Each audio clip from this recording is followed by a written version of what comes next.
해년마다 이 11월이 되면 우리 교회는 김장을 합니다. 우리 교회의 주일 정심을 예찬을 같이 나누는 시간이기 때문에 김치가 필요합니다. 그런데 예년에 비해서 우리 어제에 김치 담는데 참 인상적이었어요. 열심히들 해주시고 얼마나 일찍 끝났느냐 하면 11시 되니까 다 끝났어요. 아직 정심이 준비되지 않았는데 일찍 끝났어요. 그래서 모두가 협력해서 김장하는 모습이 참 아름답고 또 이 모양 저 모양으로 저는 좀 감기에 걸려서 몸으로는 움직이지 못하고 그저 어슬렁거리고 왔다 가긴 하는 거치장스러운 존재가 되었지만은 그러나 모두가 힘써 주신 은혜가 얼마나 감사한지 그래서 그런 생각을 했습니다. 적어도 우리나라에 김치 담그는 이 김장을 하는 문화가 세계 유네스코에 등록이 됐다는 거예요. 김치가 맛있어서 그럴까? 물론 맛있는 음식입니다. 또 세계적으로도 유명한 음식이기도 합니다. 유명해서 음식이 좋아서 유네스코에 등록이 되었을까? 그거는 물론 아니라고 생각합니다. 그럼 왜 세계 유네스코에 이렇게 등록이 되었을까? 김치 담는 문화가 좋다는 거죠. 김치 담는 문화. 요즘은 좀 많이 다르기는 하지만은 그러나 예전에 우리가 김치 담을 때 또 김치 안 담으면은 우리가 겨울철 반찬거리에 많이 지장이 있기 때문에 김장을 누구나 했던 것 같습니다. 김치 담기 위해서는 지나가는 사람도 배추 다듬어 주고 또 절여주고 또 이쪽 저쪽 사람들이 왔다 갔다 하면서 역시 김치도 버무려 주고 또 끝나고 나면은 우리 맛있는 수육이 준비되어 있잖아요. 수육도 너도 나도 또 김치도 너 한 사발 나 한 사발 이웃과 나누는 이런 좋은 문화, 이것은 세계에서 볼 수 없는 문화입니다. 정말 감격한 문화입니다. 한국만이 가지고 있는 독특한 문화에 감동을 한 것 같습니다. 세계인들이. 그래서 한국 사람들에게 칭찬을 하고 이 문화를 길이길이 보존해서 인류 사회에 큰 이런 아름다운 본이 됐으면 좋겠다 하는 마음으로 유네스코에 등록이 된 줄 믿습니다. 참으로 김치뿐만 아니라 김치 담는 한 예를 통해서 우리가 서로 이렇게 섬기고 사랑하고 정을 나누고 이웃을 또 기억하고 또 어려움을 당한 가정을 우리가 섬긴다고 하는 것은 얼마나 귀한 일인가, 얼마나 좋은 일인가, 이런 면을 생각하게 되었습니다. 어떤 분이 외국의 선박회사, 막 상당히 큰 배, 원양 어선을 배를 타게 되었답니다. 한국 사람 몇 명이 배를 타고 있는데 어디에 이렇게 좀 장시간 정박하고 몇 날 며칠을 정박하고 하는 일이 없이 그냥 배 안에서 쉬고 있었다는 거예요. 그러나 이제 선장이나 또 여기에 관계되신 분은 내려서 그 나라의 무슨 볼일을 보고 있겠죠. 그런데 한국 사람들이 또 이런 노는 시간이 길어지니까 당연히 지루해서 현장에서 낚시를 했답니다. 그래서 낚시를 내려서 생선을 잡아서 그러고 회를 떠먹고 이렇게 시간을 보내고 있었다는 거죠. 그 모습을 본 선장이 난리가 난 거죠. 어떻게 이 바다에서 난 그 생선을 잡아서 그것도 익히지 않고 회를 쳐서 먹는가. 그래서 뭐 호통이 떨어지고 그래서 한국 사람들 전혀 다 모이라. 그래서 건강검진을 받아라. 건강검진을. 왜냐하면은 그 배가 정박했던 바로 앞에 원전이 있는 거, 원전. 그 원전 발전소 앞에서 고기 잡아서 회를 떠먹었다는 거예요. 그러니까 이게 난리가 난 거죠, 그냥. 그래서 조사했더니 한국 사람들에게 아무런 문제가 없다. 아무런 해가 없고 원전에 관해서 오염된 부분이 하나도 없다는 거예요. 그래서 어떻게 이렇게 모두가 다 건강하고 원전에 피해가 없는가 조사를 했더니 한국 사람들은 김치를 먹어서 그렇다는 거예요. 김치. 여러분 김치 오늘 많이 드시기 바랍니다. 김치가 건강에도 좋습니다. 발효도 되고 그래서 유산균도 많고 김치가 우리 건강에 한몫하는 좋은 음식이라고 생각합니다. 그래서 그 원양어선 배에는 이제 김치를 담그려면 미리 담궈야 되잖아요. 다른 나라 음식은 현장에서 다 조리하지만은 김치는 미리 담궈서 발효를 시켜야 되기 때문에 한국 사람을 위해서 김치를 담으라. 그래서 김치를 미리미리 준비하는 그런 원양어선이 되었다 하는 이 얘기를 듣게 되었습니다. 그만치 자랑스러운 우리의 음식이기도 합니다. 여러분 자랑스러운 이 음식에 먹고 건강하시기를 주님의 이름으로 축원드립니다. 우리 예수님께서 이 땅에 오셔서 33년을 계셨습니다. 3년은 사적인 생활, 성장하고 이런 생활을 하셨지만은 3년은 공생애를 살으셨어요. 그 공생애는 공적 생애, 즉 그분의 공적 세계는 무엇일까? 하나님 나라를 위한 세계예요. 그러니까 그분의 3년의 생활뿐만 아니라 모든 30년도 다 공생애지만은 특별히 집중해서 3년 기간 동안은 그분의 죽으시는 이유가 분명히 나타나 있습니다. 그것은 무엇이냐면 그분이 죽으심으로 인류의 죄를 대속하고 죄를 사하고 온 인류가 저주와 멸망의 길에 있지 아니하고 하나님 나라에 들어갈 수 있는, 천국에 들어갈 수 있는 바로 그런 길을 여시는 시간이었다는 거죠. 그래서 3년 동안 그분의 사역은 구속 사역이다. 우리를 구원하는 구원 사역이다. 그렇게 말해주고 있습니다. 그래서 3년 동안 주님께서는 제자들을 12제자를 선택하셔서 그들을 가르치시고 또 실습을 시키시고 또 때에 따라서 말씀을 공부하기도 하시고 또 이웃에게 많은 선한 일을 베풀기도 하시며 제자들을 이렇게 가르쳤습니다. 그 중에도 무엇을 하셨느냐 하면은 2명씩 짝을 지어서 전도하는 일을 하게 하셨습니다. 오늘 저는 특별히 우리 교회가 다다음 주에 행복축제 전 총동원 전도하는 일이 있기 때문에 우리가 한 생명의 좀 가치를 좀 나누고자 합니다. 한 생명의 가치, 우리 한 생명이 어떻습니까? 한 생명이 얼마나 중요한지 비유를 이야기합니다. 양떼를 이끌고 가다가 그 양떼에 100마리가 있는데 그 중에 한 마리를 잊어버렸습니다. 양 한 마리가 잊어버렸습니다.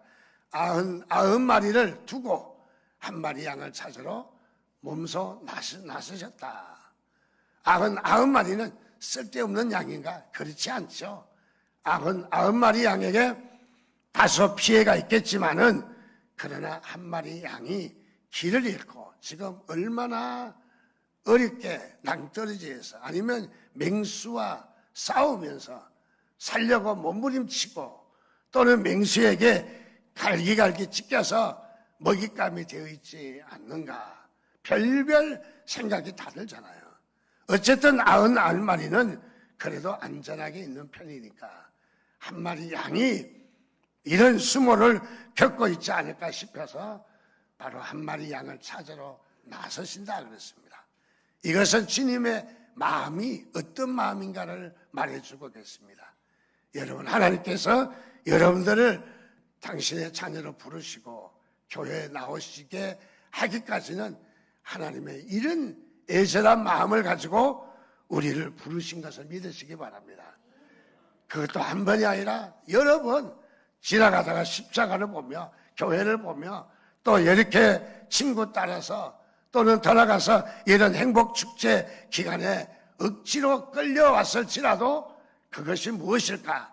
억지로 끌려온 것이 전부가 아니라 친구 따라온 것이 전부가 아니라 하나님께서 콜링하는 부르시는 시간이라는 거죠. 하나님이 우리를 하나님이 부르실 때에 세미한 음성으로 우리를 부르고 계신 것입니다. 그래서 이 집을 나간 우리 이 한 마리 양과 같은 이런 양과 같은 이런 우리를 하나님은 기다리시고 부르시고 계시다는 사실입니다. 또 성경에 누가복음 15장에 보면은 아들 둘이 있는데 작은 아들은 자기에게 돌아올 몫을 분깃을 달라 해서 돈을 가지고 도회지로 나가서 먹고 마시고 허랑방탕해서 다 쓰고 먹을 것이 없어서 10년이 들어 먹을 것이 없어서 이제 죽기를 각오하고 집으로 돌아오는 작은 아들, 그래서 탕자라고 이야기합니다. 탕자의 비유라고 이야기하는데 그 작은 아들이 돌아왔습니다. 작은 아들이 돌아오기까지 그의 아비는 어떻습니까? 그의 아비는 작은 아들을 위해서 기다렸습니다. 동네 밖에 나가서 행여나 아들이 입고 나갔던 옷 색깔만 비슷해도 우리 아들, 내 아들이 아닌가 하면서 기다리고 날마다 동네 의기에 나가서 까치발을 세우며 얼마나 높아지겠다고 그러면서 아들을 기다렸다는 것은, 그래서 이 집 나간 잊어버린 양이 얼마나 귀한가 하는 것을 말해주는 부분이죠. 자, 그래서 이 아들이 이제 돌아왔을 때 잔치를 열었습니다. 잔치를 열고 기뻐서 이웃을 초청해서 즐거운 시간을 가졌습니다. 그랬더니 큰아들이 질투하기 시작했어요. 나에게는 해준 것 없더니 저 재산 다 허비하고 집 나간 둘째 아들이 돌아왔다고 저렇게 잔치를 열어주니 비교하는 거죠. 여러분, 우리가 비교할 때에 큰 어려움이 생깁니다. 자신의 것으로 만족하시기를 주님의 이름으로 축원드립니다. 그래서 비교하며 이렇게 작은 아들에서 시기하고 질투하고 손가락질 할 때에 큰아들은 부모 곁에 있는 만족감을 느끼지 못했어요. 부모 곁에 있는, 부모 밑에 안전하게 있는 이 만족감을 큰아들은 느끼지 못했습니다. 작은 아들이 돌아와서 잔치를 열어주니 그에 대해서 시기하고 질투했던 일을 잘 봅니다. 이것은 무엇을 말하느냐? 주님께서 집 나간 자식이 얼마나 어렵게 끼니는 때울까, 잠은 잘 잘까, 못된 놈들과 어울려서 나쁜 짓 하고 있지 않을까 염려하는 주님의 마음이죠. 하나님 아버지의 마음이 어떤 마음인가 하는 것을 말해주고 있는 것입니다. 오늘 하나님은 우리 이 땅 위에 잊어버린 양들을 찾고 계신 것을 믿으시기 바랍니다. 그래서 한 영혼이 얼마나 귀한지, 양 90마리를 두고 잊어버린 한 마리 양을 찾으러 가는 그런 심정이라는 것을 잘 말해주고 있습니다. 자, 주님께서 오셔서 그래서 병 고치는 일을 하셨습니다. 병이 들어서 죽을 병에 걸린 자가 일어나고, 장님이 눈을 뜨고 귀머리가 끼가 열려지고, 말 못하는 사람 벙어리가 말이 되고, 또 중풍병자가 그야말로 하혈하고 걸음 먹고 절름발이가 막 일어나는 그래서 주님께서 복음을 전할 때마다 이런 기적이, 병 낫는 기적이 일어나기 시작했습니다. 우리 그저께 저녁에, 금요일 저녁에도 우리 사랑하는 우리 박연재 집사님이 간증하셨어요. 대형 병원, 큰 병원, 한국에 내노라는 병원에 가서 3번에 걸쳐서 진찰을 받았는데 멀쩡한 건강하던 분이 하루아침에 위암, 사기, 폐암, 사기로 이제 얼마 안 있으면 죽는다, 그런 판정을 받은 거예요. 그 판정을 받아서 얼마나 처절했겠어요. 참으로 젊은 나이에, 이 나이에 죽어간다 하는 것이 얼마나 그의 마음속에 참으로 받아들일 수 없는 무거운 짐이었겠습니까? 그렇게 해서 3, 4개월을 이렇게 보냈는데 병원에 다시 갔더니 깨끗하게 나았다. 그리고 이 위암이 아니라 염증이었다 하는 판정을 받게 되었습니다. 최고의 의사들이 판정 내린 것이 틀리면 틀릴 수도 있다 하는 생각을 갖지만은 어쨌든 기도하고 하나님을 만나니까 하나님께서 이런 폐암을 고쳐주신 것을 믿으시기 바랍니다. 그래서 오늘 유튜브에 좀 들어가시면 지난 금요일에 간증하신 분들 몇 분의 간증을 들을 수가 있어요. 여러분, 시간은 좀 길지만은 한 분 거 듣고 또 다음 거 듣고 그렇게 하셔도 좋고, 좀 들어보시기 바랍니다. 몇 분의 것을 들으면 정말 감동적이고 그런 일들이 많이 나타나 있습니다. 자, 우리 하나님은 우리의 영혼을 얼마나 귀하게 여기시는가. 하나님은 우리가 죄 지었을 때도 마다하지 아니하시고, 또는 하나님을 떠나서 방황할 때도 우리를 버리지 아니하시고 우리를 늘 찾고 계신 하나님이신 것을 믿으시기 바랍니다. 자, 그 하나님은 오늘 이 땅에 오셔서 말씀을 가르치시고 전파하시고 병자들 낫게 하시면서 또 무슨 일을 하셨느냐 하면은 전도 훈련을 시키셨어요. 전도 훈련.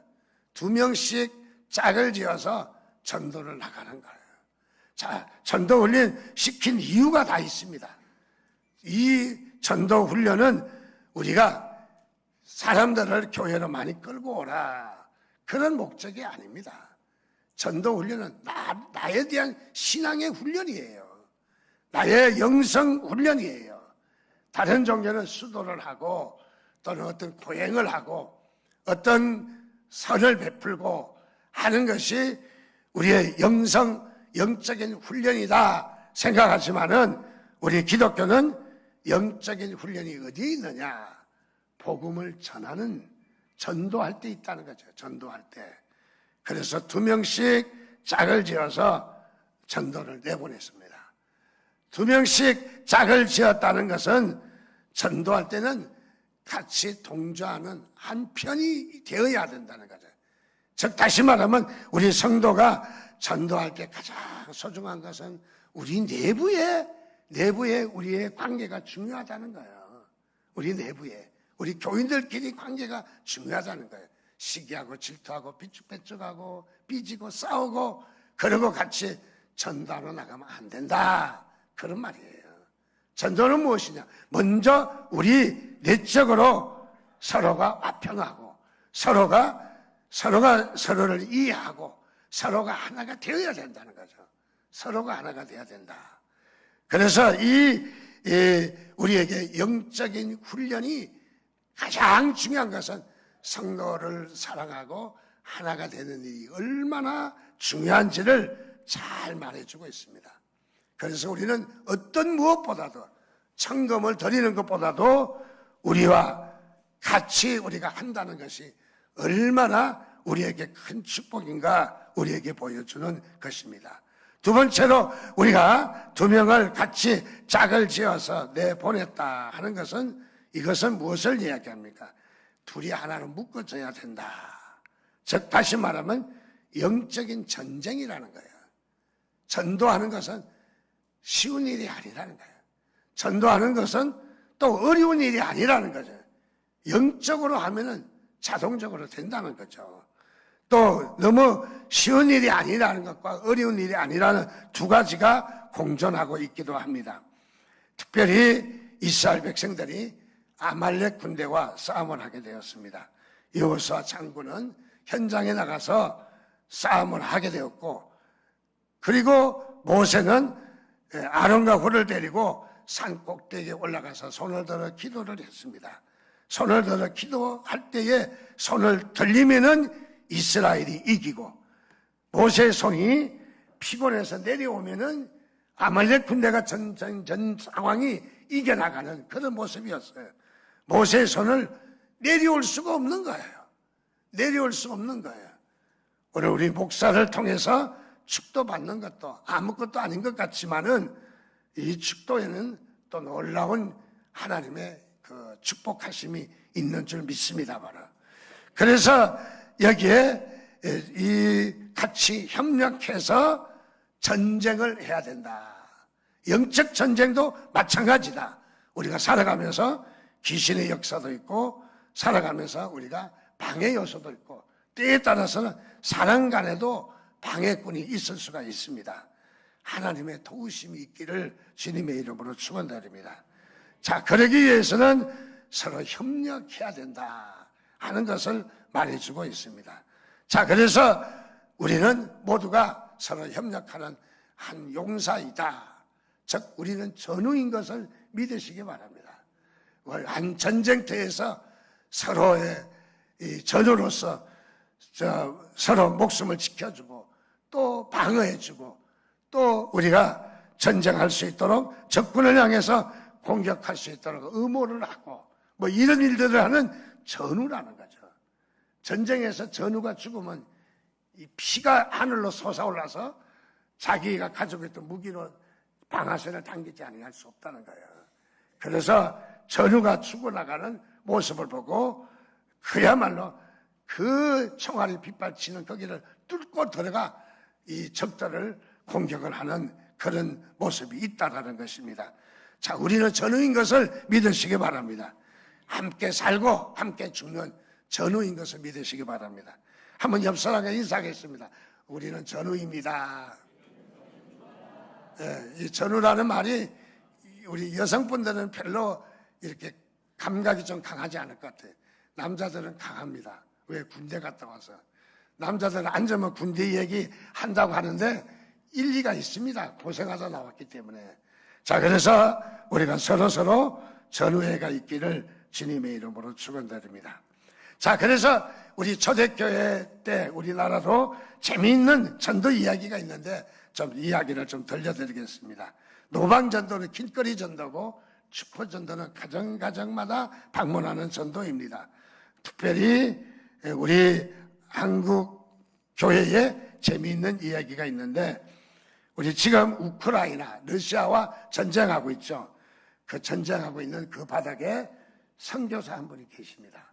그 선교사는 누구냐면 최영빈 선교사. 혹시 아는 분이 있는지 모르겠어요. 선교사님이 거기서 사역하고 계십니다. 귀국을 했는지 아니면 아직도 전쟁 바닥에 선교하고 있는지는 잘 모르겠어요. 저도 종시기는 하지만은 저도 만나본 일은 없습니다. 그런데 이분의 이야기가 재미있습니다. 다름이 아니라 이분의 할아버지가 누군지 아십니까? 우리가 잘 알고 있는 최봉석 목사님이십니다. 최봉석, 또 일명 최권능 목사님이시기도 합니다. 자, 이분은 어떤 분이신가? 이분은 전도할 때에 남을 타협하거나 설득하지 않아요. 교회 나오시면 복 받습니다. 영원히 구원받습니다. 설득하지 않고 소리를 냅다 지릅니다. 냅다. 뭐라고 소리를 지르냐면은 예수 천당 불신척 땅이 네 글자씩만 하면은 끝나는 거예요. 그러니까 다른 사람들은 조용조용 하는데 이분은 그래가지고는 기억에 남지 않는다는 거예요. 그냥 귀가 찢어지도록 소리를 질러야 이 말을 기억한다는 거예요. 한 번은 지나가는 여자에게 귀에다가 소리를 질러댔습니다. 예수 천당. 여자가 그냥 길에 가다 놀래갖고 뒤집어진 거예요. 깜짝 놀라서 뭐 그냥 난리가 난 거죠. 좀 결례는 했겠죠. 그래서 이 전도했더니 그만 여자가 쓰러졌습니다. 그 장면을 보자 동네 남자들이 그 여자를 희롱이나 하고 어렵게 하는 못된 놈이라고 몽둥이 들고 쫓아오는 거예요. 그래서 몽둥이로 뭐 죽이겠다고 뭐 이 못된 놈을 다 봤다고 뭐 죽이겠다고 난리가 났어요. 어떡합니까? 갑자기 하나님 살려주세요. 하나님 어떻게 해야 돼요? 꼼짝없이 전도하다가 몽둥이로 얻어맞아 죽게 되었습니다. 기도하는데 하나님께서 아맹의사라는 생각나게 되더라고요. 아맹의사. 아맹의사하고 자기하고 무슨 생각이 상관이 있어요? 아맹의사 생각이 나더라고요. 아차 그거다. 다리매나 전도 많이 한다고 총회에서 요만한 상패를 하나 만들어준 거예요. 이렇게 그 쇠로 된 상패, 대한예수교 장로회 전도왕 최봉석 이름을 넣어서 딱 오각형으로 육각형으로 만들어서 상패를 하나만 패를 하나 만들어 주었어요. 그게 갑자기 생각이 나더라는 거예요. 맞아 죽게 생겼으니까 뭐 때에 따라서 맞아 죽는 것도 순교라고 생각하겠지만은 맞아 죽게 생겼으니까 에라이 모르겠다. 호주머니에 있는 거 끄집어내서 아맹의사 출동한 거예요. 그러니까 그냥 그때는 뭐 똑똑한 사람 많이 없을 때니까 아맹의사 출동하니까 그냥 다 도망가 버리더라는 거예요. 어쨌든 뭐 이 얘기가 공무사칭하라는 얘기는 아닙니다. 우리 기독교인들이 그러면 안 되죠. 그러면 안 되지만은 옛날 초대교회 때 우리가 좀 부족했을 때 하나 우선 이 얘기를 좀 이야기하는 그런 얘기입니다. 그래서 살아났다, 그런 얘기가 있습니다. 얼마나 전도에 대한 일화입니까? 그래서 이분의 이름이 원래는 최봉석 목사님이신데 동네 사람들이 참 우리 크리스찬들이 이름을 다시 지어줬어요. 다름 아니라 최권능 목사님. 권능이 있다고, 능력이 있다고. 그래서 이분이 재미있는 이야기 가운데도 일본 순사 일제할 때 그 말을 타고 순시를 딱 하고 있는데 그 말 뒤에 가서 말 엉덩이를 그냥 내리치면서 예수 천당 해놓으니까 이 순사가 타고 가다가 말이 펀쩍대서 땅에 떨어졌습니다. 그래서 막 일본 순사가 난리가 난 거죠. 뭐 그 악독한 일본 순사가 뭐 저는 뭐 잡아라 뭐 어쩌라. 그래서 난리가 났는데 그래서 잡혀가기는 했습니다. 그런데도 잘 돌보았더니 그 일본 순사가 예수 믿는 사람이 되었다는 거예요. 또 하나 얘기는 전도하다가 우리 문경세제를 넘는 그런 일이 있을 때 너무너무 배가 고파가지고 걸어갈 수가 없더라는 거예요. 그래서 푹 쓰러졌는데 해피리면 쓰러진 곳이 소가 똥을 싸놓는데 거기다 골을 받고 엎어져서 살게 되었어요. 거기서 넘어지게 되었어요. 그래서 아유 이놈의 소똥 했는데 뭔가 넘어져서 보니까 몽골몽골한 동글동글한 구슬 같은 것이 있어요. 뭔가 하고 봤더니 다름이 아니라 소가 콩을 많이 먹고 미처 소화를 시키지 못한 다음에 소가 똥을 싼 거라 보니까 소똥 속에 콩이 바글바글하게 있다는 거예요. 그래서 그 똥을 싹 씻어가지고 팔팔거려서 허기를 면했다는 그런 얘기도 있어요. 하여간 여러분 보고 그러란 얘기는 아닙니다. 어디 감히 참 그때는 못 먹고 살 때니까 그런 일도 있었다 하는 얘기를 합니다. 얼마나 전도에 관한 부분이 참으로 애절한지를 말해줍니다. 또 한 얘기가 있습니다. 우리나라에 그 평양의 깡패 김익두라는 분이 계셨습니다. 이분은 선교사를 쳤습니다.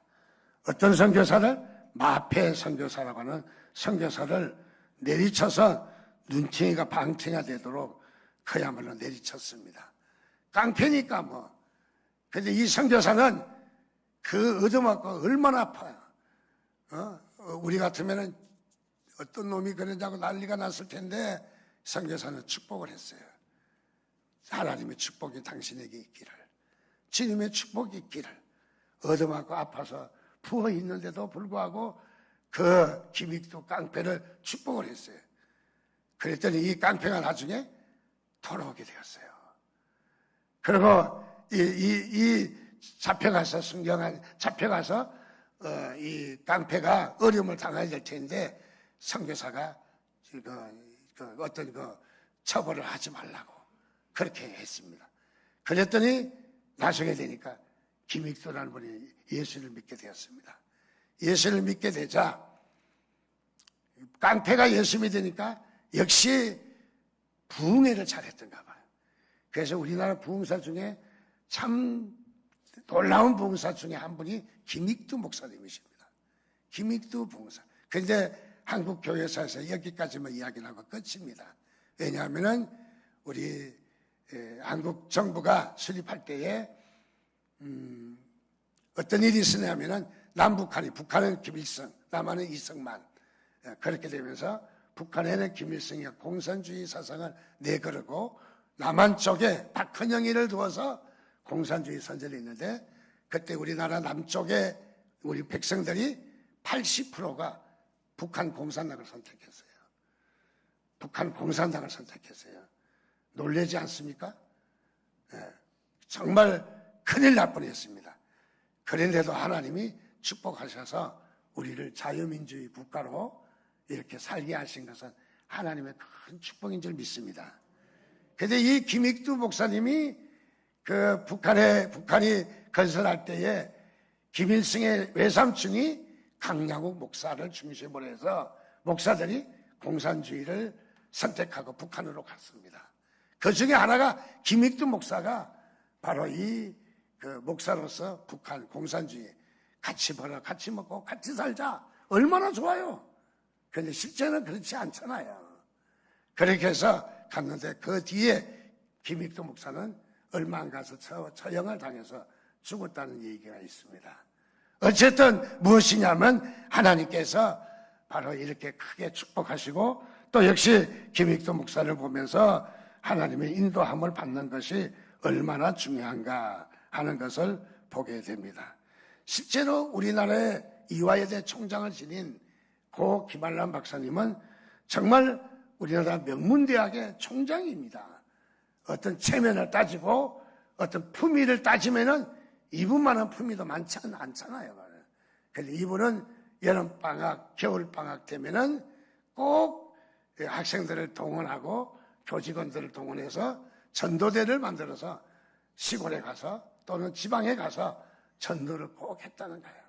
그래서 어떤 동네에 한 가정도 안 빠지고 처음부터 끝까지 삭설이로 그냥 저쪽에 멀리 떨어진 외딴 집까지 모두가 다 예수 복음 전하고 그런 일이 있었다는 것이죠. 정말 우리 초대교회 때는 한국교회는 큰 역사가 일어난 정말 하나님의 역사가 일어난 그런 일들이 우리에게 있었다는 것을 봅니다. 역시 오늘 10장 1절 말씀에 그 후에 주께서 따로 70인을 세우사 친히 가시려는 각 동네와 각 지역으로 둘씩 앞서 보내시며 역시 우리 주님도 전도를 하게 하셨습니다. 다시 말씀드립니다. 전도는 사람들을 복음을 전하는 일이기도 하지만은 자기 자신을 수양하고 자기 자신을 영적으로 훈련하고 자기 자신에게 유익이 되는 아주 귀한 일인 줄 믿습니다.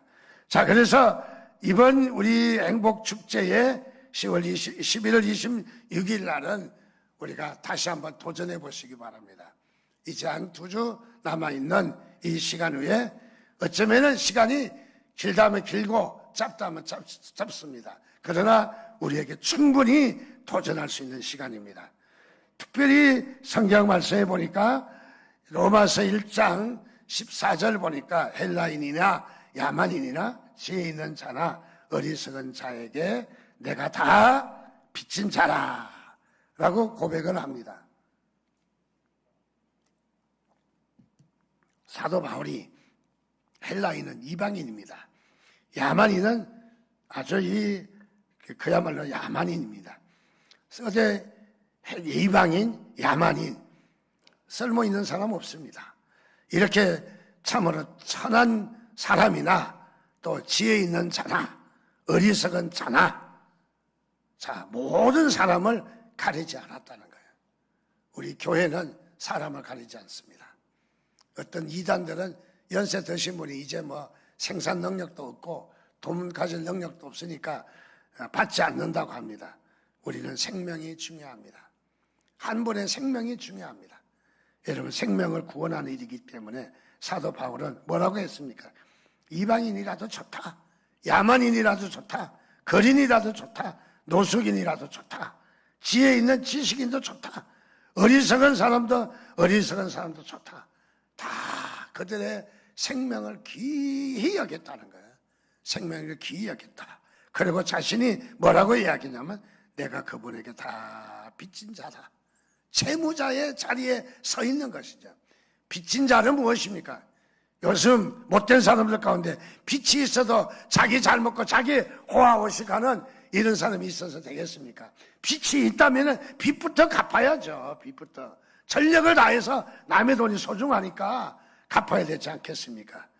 우리 사도 바울은 지금 그런 얘기입니다. 자신에게 이 가장 급선무로 해야 될 일이 뭐냐? 바로 빚을 갚는 일이다. 무슨 빚을? 그는 돈을 빌린 것이 아니라 복음을 전해줘야 될 빚이. 내가 먼저 복음을 깨닫고 이 복음을 다른 자에게 전해줘야 될 이것을 빚진 마음으로 살아간다는 거죠. 빚진 마음으로. 사도 바울이 빚진 마음으로 살아갔다. 오늘 우리에게 다시 한번 우리를 각성하게 하는 중요한 대목인 줄 압니다. 우리는 모든 분들에게 빚진 자입니다. 잘난 거 없습니다. 빚쟁입니다. 그래서 사람들을 만날 때마다 빛을 감는 심정으로 우리 선교사들 이야기가 좀 나왔지만은 깡패가 그렇게 두들겨 패도 축복했다. 언젠가 카나다에서 오신 손님을 모시고 차를 타고 이렇게 가는데 차 앞에 끼어드는 사람이 많아요. 삐 끼어들어요.